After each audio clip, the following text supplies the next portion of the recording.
బండి Bhagirath POCSO case ఆరోపణలు ఎదుర్కొంటే ఇప్పుడు జైల్లో ఉన్నాడు. అయితే ఆయన లొంగిపోయిండా అరెస్ట్ చేసిర్రా, దీని మీద ఆయన అరెస్ట్ అయిన రోజు నుంచి ఈ రోజు వరకు చర్చలు జరుగుతూనే ఉన్నాయి. ఇప్పటి వరకు ఈ క్షణం వరకు ఇప్పుడు ఓ దిక్కు బండి సంజయ్ ఏమో నేనే అప్పగించిన అంటాడు, పోలీసులేమో మేమే పట్టుకున్నామన్నారు. ఆ రోజే రాత్రిలో స్టేట్మెంట్లు ఇచ్చారు. ఇప్పుడు బండి సంజయ్ ఏం చెప్తుండు, ఆ రోజు బండి భగీరథ్ ఇద్దరు లాయర్లతో కనిపించిన తర్వాత మాస్క్ పెట్టుకొని ఒకటి కనిపించిరు, చూసినాం కదా మనం. ఎప్పుడు కేసు ఫైల్ అయినాక 9 రోజులకి 8-9 రోజుల తర్వాత ఒక రోడ్ మీద ఇద్దరు మనుషులు ఉంటారు ఇటు పక్కకి, మధ్యలో బండి భగీరథ్ అనే ఆయన మాస్క్ పెట్టుకొని ఉన్న ఫోటోలు వీడియోలు మనం చూసినాం. పోలీసులు వచ్చి తీసుకొని పోతారు. అయితే ఆయన పక్కన ఉన్నది ఇద్దరు లాయర్లు అని, నేనే నా కొడుకుని అప్పగించిన పోలీసులకి అని బండి సంజయ్ పేరుతోని ఆ రోజు ఒక స్టేట్మెంట్ వచ్చింది. ఆ స్టేట్మెంట్ వచ్చినాక 2 నిమిషాలకే పోలీసుల దగ్గర నుంచి ఇంకొక స్టేట్మెంట్ వచ్చింది, మేము అప్పా జంక్షన్ దగ్గర బండి భగీరథ్ని అరెస్ట్ చేసినాము అని వాళ్ళ స్టేట్మెంట్ వచ్చింది. ఇప్పుడు ఆ రోజు నుంచి ఈ రోజు రాక దీని మీద క్లారిటీ అయితే రాలే, ఒక కన్ఫ్యూజనే ఉంది కానీ క్లారిటీ రాలే. ఇప్పుడు పోలీసులు స్టేట్మెంట్ ఇచ్చిన తర్వాత మళ్ళీ బండి సంజయ్ ఒక స్టేట్మెంట్ ఇచ్చిండు, లేదు లేదు పోలీసులు అరెస్ట్ చేయలేదు, నా కొడుకుని నేనే అప్పగించిన అని. అయితే దాంతో ఆగిపోలే. మళ్ళా ఆయన ఈ కేసు మొత్తం నడుస్తున్నప్పుడు ఏ రోజు కూడా పార్టీ ఆఫీస్కి వచ్చి మాట్లాడని బండి సంజయ్ నిన్న పార్టీ ఆఫీస్కి వచ్చి మాట్లాడిండు.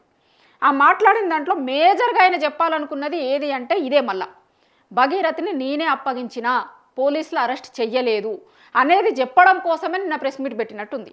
ఓన్లీ ఆ కేసు గురించే, చాలా విషయాలు కోర్టులో ఉన్నాయి, పోలీసుల తేల్చాల్సి ఉంది అని చెప్పుకుంటేనే ఆయన మళ్ళా క్లారిటీగా అందరికీ చెప్పింది ఏంటంటే నేనే తీసుకొని పోయి అప్పగించిన. ఒకసారి బండి సంజయ్ ఏం మాట్లాడిండు, రేవంత్ రెడ్డి గారు ఇయ్యాల మాట్లాడారు. నిన్న బండి సంజయ్ ఏ టైంకి అయితే మాట్లాడిండో అదే టైంకి ఇయ్యాల రేవంత్ రెడ్డి గారు మళ్ళీ ఒక స్టేట్మెంట్ ఇచ్చిరు ఇదే దీని మీద. ఇప్పుడు రేవంత్ రెడ్డి గారు ఏం చెప్తున్నారు, బండి సంజయ్ గారు ఏం చెప్తున్నారు, ఒక్కసారి మీరు వీడియో ప్లే చేస్తా వినుర్రి, విన్న తర్వాత మళ్ళీ మాట్లాడదాం. ఫస్ట్ బండి సంజయ్ గారు ఏమంటారో వినుర్రి. ఇప్పుడు అన్న ఈ కోర్టులో కేసు నడుస్తున్నది, కోర్టు పరిధిలో ఉన్నది. ఇప్పుడు ఒక్కరు గుర్తుంచుకోండి, కన్న కొడుకును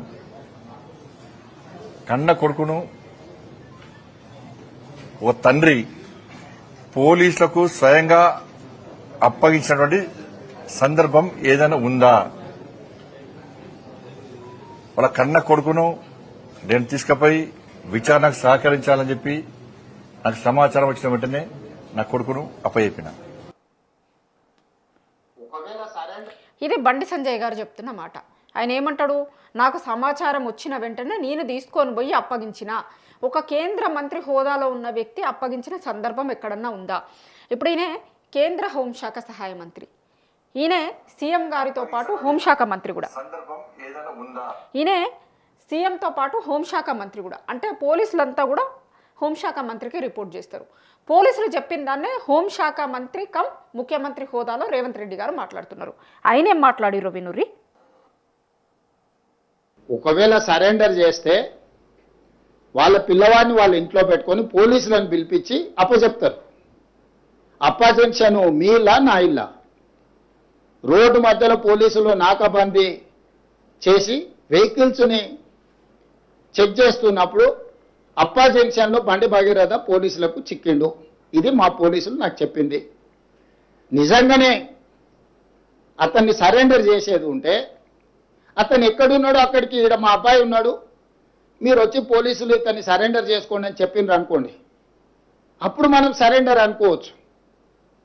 రోడ్డు మధ్యలో పోలీసులు అతన్ని కస్టడీలోకి తీసుకొని మేము అరెస్ట్ చేసినామని పోలీసులు చెప్తుంటే నేను పోలీసుల మాట నమ్మాలనా లేకపోతే రాజకీయ నాయకుల మాట నమ్మాలనా? మీరు చెప్పండి.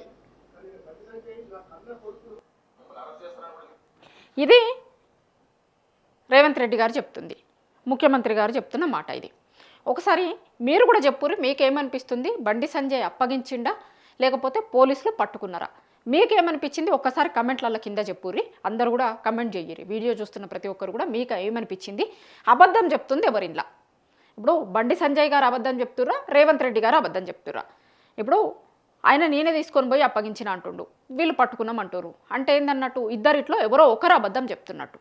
అయితే కేంద్ర హోంశాఖ సహాయ మంత్రి అన్న అబద్ధం చెప్పాలి, లేకపోతే రాష్ట్ర హోంమంత్రి అన్న అబద్ధం చెప్పాలి.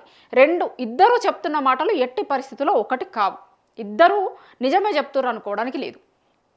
ఎందుకంటే అప్పగించొస్తే అదే నిజమైతే బండి సంజయ్ గారు చెప్తుంది కరెక్టు. ఇప్పుడు పోలీసులు అరెస్ట్ చేస్తే కనుక రేవంత్ రెడ్డి గారు చెప్తుంది కరెక్టు. ఇద్దరిట్లలో నిజం ఎవరు చెప్తున్నారు, అబద్ధం ఎవరు చెప్తున్నారు అని మీరు అనుకుంటున్నారు, కమెంట్లలో చెప్పుర్రి. ఇక రేవంత్ రెడ్డి గారు కొన్ని పాయింట్స్ చెప్పారు, చాలా కీలకమైన పాయింట్స్, నిజానికి అంత కొట్టిపారేసే పాయింట్స్ ఏం కాదు. ఇప్పుడు ఆయన ఏం చెప్తున్నారు, ఇప్పుడు లొంగిపోయిర్రు అంటే ఎక్కడికి వచ్చి చెయ్యాలి, బండి సంజయ్ గారు చెప్తున్నారు కదా, ఇప్పుడు నేనే తీసుకొని పోయి అప్పగించిన అని. తీసుకొని పోయి అప్పగిస్తే ఎక్కడ అప్పచెప్పాలి, ఇప్పుడు కేసు ఎక్కడైతే ఫైల్ అయిందో పేట బషీర్బాగ్ పిఎస్ ఒక పిఎస్కి తీసుకొని పోయి అప్పగించాలి. నిజానికి లొంగిపోతే కనుక బండి సంజయ్ గారు వాళ్ళ మనుషుల్ని తీసుకొని పోయో లేకపోతే లాయర్లనిచ్చో ఒక కేసు ఎక్కడ ఫైల్ అయింది అక్కడ పేట బషీర్బాగ్ పిఎస్లోనో లేకపోతే సిపి ఆఫీస్లోనో ఎక్కడనో లొంగిపోవాలి. అది జరగలే కదా మరి. ఇంకొకటి రేవంత్ రెడ్డి గారు చెప్తుంది ఏంటంటే, ఇప్పుడు అప్పా జంక్షన్ దగ్గర మేము ఆయనని హ్యాండ్ ఓవర్ చేసుకున్నాం. ఆ విజువల్స్ ఆ రోజు వచ్చింది కూడా అది అప్పా జంక్షనే. అప్పా జంక్షన్ దగ్గర హ్యాండ్ ఓవర్ చేసుకున్నాం. ఎందుకు అంటే అక్కడ వెహికల్స్ని సెర్చ్ చేస్తున్నప్పుడు ఈయన మీద లుకౌట్ నోటీస్ ఇచ్చారు కదా, ముందు రోజు నాడు లుకౌట్ నోటీస్ ఇచ్చి బండి సంజయ్ ఇల్లు కూడా మొత్తం సోదాలు చేసిరు, మనకు గుర్తుంది కదా ఈయన దొరికిన రోజు. సో లుకౌట్ నోటీసులు ఇచ్చి మొత్తం సోదాలు చేస్తున్నప్పుడు అక్కడ వెహికల్స్ని కూడా మేము సోదాలు చేస్తున్నప్పుడు పట్టుకున్నారు పోలీసులు అనేది రేవంత్ రెడ్డి గారు చెప్తున్నారు. ఇప్పుడు ఒకవేళ లొంగిపోతే కనుక ఎక్కడో పోలీస్ స్టేషన్లోనో లేకపోతే ఇక పలానా జాగాలో ఉన్నాడు నా కొడుకు వచ్చి పట్టుకొని బోర్రి అని చెప్పాలి. సరే నా ఇంట్లో ఉన్నాడు లేకపోతే ఇక పలానా వాళ్ళ ఇంట్లో ఉన్నాడు పట్టుక బోర్రి అని చెప్పాలి లొంగిపోతే. అది కాదు కదా, పోలీసులు నార్మల్గా సర్చ్లు చేస్తున్నప్పుడు ఎక్కడికక్కడ వెహికల్స్ని కూడా చూస్తున్నప్పుడు అక్కడ అప్పా జంక్షన్ దగ్గర దొరికిండు కాబట్టి మేమే అరెస్ట్ చేసినాం అని అనుకుంటా. ఇప్పుడు మా పోలీసులు చెప్పిన దాన్ని బట్టి అరెస్ట్ చేసిరు అన్నట్టు, ఎందుకంటే పోలీసులు రిపోర్ట్ చేస్తారు కదా హోంమంత్రికి, స్టేట్ హోంమంత్రి రేవంత్ రెడ్డి గారు కదా. సో పోలీసులు ఇది చెప్తున్నారు అని అంటున్నాడు. నిజానికి డే 1 నుంచి కూడా ఈ కేసులో ఫస్ట్ నుంచి కేసు ఫైల్ అయిన తర్వాత బండి సంజయ్ గారు ఏమంటారు, నా కొడుకు అమాయకుడు అని అంటుండు, అసలు దీంట్లో ఏం లేనే లేదు, ఏది కాదు అని చెప్తున్నారు. అదంతా నిజంగా అమాయకుడా లేకపోతే ఈ పోక్సో కేసులో ఏమైంది ఏంటిది అనేది పోలీసులు తెలుస్తారు. అది ఎందుకంటే కేసు ఫైల్ అయ్యింది, ఆయన ఆల్రెడీ జైల్లో ఉన్నాడు, అది పోలీసులు తెలియాల్సిన ఇష్యూ. తర్వాత ఇంకొకటి ఏంది, ఆ రోజే ఒక స్టేట్మెంట్ ఇచ్చారు, ఇప్పుడు బెయిల్ వస్తుంది అని లాయర్లు చెప్తున్నారు, అయినా సరే నేను తీసుకొని పోయి అప్పగిస్తున్నా అన్నాడు. 2. 3 కేసు ఎప్పుడైతే ఫైల్ అయిందని నాకు తెలిసిందో ఆ రోజు తీసుకొని పోయి చెప్తున్నా అన్నాడు. అంటే దీంట్లో కొంత బండి సంజయ్ ఏదో చెప్తున్నది నిజం కాదు అనే అనుమానాలు అందరికీ వస్తాయి కదా. ఇప్పుడు కొడుకు మీద, సొంత కొడుకు మీద ఒక కేసు ఫైల్ అయితే పోలీసులు సిట్ నోటీసులని వీళ్ళ భగీరథ మేనమామ ఇంట్లో తీసుకొని పోయి ఇచ్చిరు. ఇప్పుడు సరే కేసు ఫైల్ అయింది తెలియలేదు అనుకుందాం బండి సంజయ్కి 2 నిమిషాలకి. నోటీసులు అయితే వాళ్ళ మేనమామ ఇంటికి తీసుకుపోయి ఇచ్చిరు కదా, నోటీసులు తీసుకున్న ఆయన వాళ్ళ మేనమామ ఆయన దగ్గర పెట్టుకొని ఊకున్నాడా, బండి సంజయ్ గారికి గోపాలన భగీరథ్ కోసమని నోటీసులు ఇచ్చిర్రు అని ఇన్ఫామ్ చేయకపోయి ఉంటాడా? అంటే ఎవరు చెప్తుంది అబద్ధం, దీంట్లో మీరే డిసైడ్ చేసుకోరు. ఇప్పుడు కేసు ఫైల్ అయిందంటే తెలియలేదు అనుకుంటే సిట్ నోటీసులు ఇచ్చినప్పుడు మేనమామ ఇంటికి నోటీసులు ఇచ్చిర్రు కదా, ఆ రోజు తెలియదా? ఇంకొకటి, ఇంత పెద్ద ఎత్తున సోషల్ మీడియాలో విపరీతమైన చర్చ జరుగుతున్నప్పుడు అసలు నాకు తెలియదంటే నిజం ఎట్లా అనుకుంటారు? కాబట్టి ఇన్ని ఇష్యూస్ బండి సంజయ్ చెప్పినవి అబద్ధమని జనం అనుకుంటారు. కాబట్టి ఈ ఇష్యూలో కూడా బండి సంజయ్ గారు చెప్తుంది ఏమన్నా అబద్ధమా అనే అనుమానాలు ఖచ్చితంగా వస్తాయి. మొత్తం మీద అయితే ఈ కేసు ఎంత సంచలనాలకు దారితీసిందో ఆయన లొంగుబాటు అరెస్ట్ కూడా అంతే సంచలనాలకు దారితీసింది. రేవంత్ రెడ్డి వర్సెస్ బండి సంజయ్ లాగా అయిపోయింది. ఇప్పుడు ఎవరు చెప్తుంది నిజం? ఇద్దరిట్లలో ఎవరో ఒకరు చెప్తుంది మాత్రమే నిజం. ఇద్దరు చాలా కీలకమైనటువంటి ఒక పెద్ద పొజిషన్లలో ఉన్నటువంటి వ్యక్తులు, రాజ్యాంగం మీద ప్రమాణం చేసి ఒక మంత్రులుగా ముఖ్యమంత్రిగా ప్రమాణం చేసినటువంటి వ్యక్తులు. మరి అట్లాంటి వ్యక్తులే ఆషామాషిగా అలవోకగా అబద్ధాలు చెప్తే ఒక ఇంత కీలకమైనటువంటి ఒక మహిళ, ఒక అమ్మాయి, మైనర్ బాలిక రక్షణకి సంబంధించినటువంటి ఇష్యూ, దీంట్లో కేంద్ర హోంశాఖ మంత్రి హోదాలో ఉన్న బండి సంజయ్ అబద్ధం చెప్తే కనుక ఇక ఎట్లా అనుకోవాలి? లేదు రేవంత్ రెడ్డి గారే అబద్ధం చెప్తే కనుక అంటే ఇద్దరిట్లలో ఎవరిదో ఒకరిదే నిజం, 2 నిజాలు అవ్వడానికి ఛాన్సే లేదు. అయితే లొంగిపోవాలి లేకపోతే అరెస్ట్ చేయాలి. ఆయన లొంగిపోయింది అంటుండి ఈయన అరెస్ట్ చేసిన అంటారు. ఈ రోజుకి అదే మాట మీద నిలబడ్డారు. 4 రోజుల నుంచి మొదలు పెడితే, ఆయన లొంగిపోయిన రోజు నుంచి మొదలు పెడితే బండి సంజయ్ అదే మాట చెప్తున్నాడు, ప్రభుత్వం ఇదే మాట చెప్తుంది. మరి ఇద్దరిట్లలో ఏది నిజం? ఎవరు చెప్తుంది నిజం? మీరేమనుకుంటారు చెప్పుర్రి.